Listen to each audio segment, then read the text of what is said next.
So far, 2 Perth residents have been infected outside hotel quarantine with no new cases recorded today. But Perth and the Peel region will remain locked down until midnight Monday at the earliest. It's back to square one for the Sandgropers. Mark McGowan has hit out at the federal government. He says it's not his fault hotels were never meant for quarantine. Peter Dutton, of course, today firmly rejected this reasoning. Mark McGowan has, made a mistake with the Mercure Hotel. Nobody's been critical of him for that. So he doesn't need to be defensive. He doesn't want to be the next Dan Andrews where they had significant problems. They've got other hotels that have been perfectly fit for purpose. WA had already identified that the Mercure wasn't fit for purpose, and so they're moving away from that. Joining me now, Sky's Perth correspondent Emily Evans. Emily, the WA Premier has doubled down on his criticism of the federal government during his presser today. Now he's threatening to reduce the cap on return to travellers.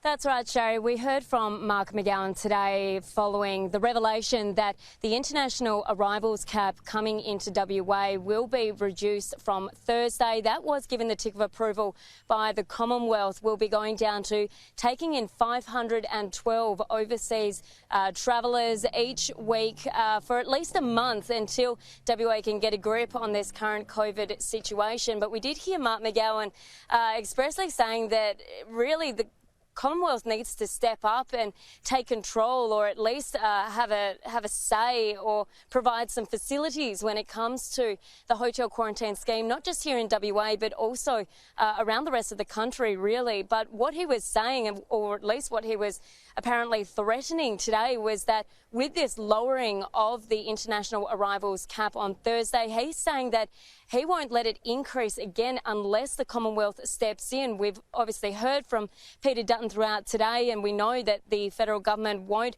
really consider stepping into the quarantine situation in Australia. So where this progresses from now, we'll really just have to wait and see. Emily, doesn't WA's decision to shut down, to go into lockdown over just 3 cases and no new cases today, doesn't this say more about the Premier's confidence in his own health system and its ability to contain the virus?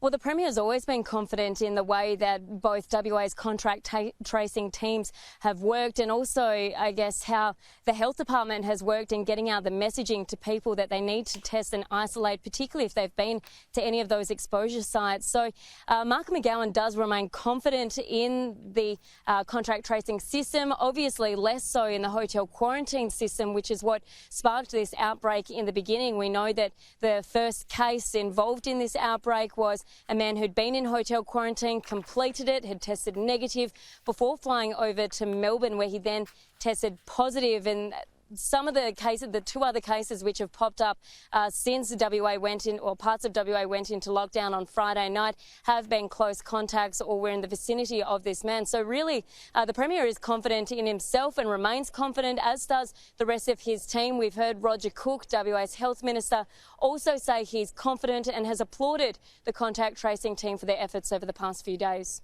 All right, Emily Evans, thank you very much for the update.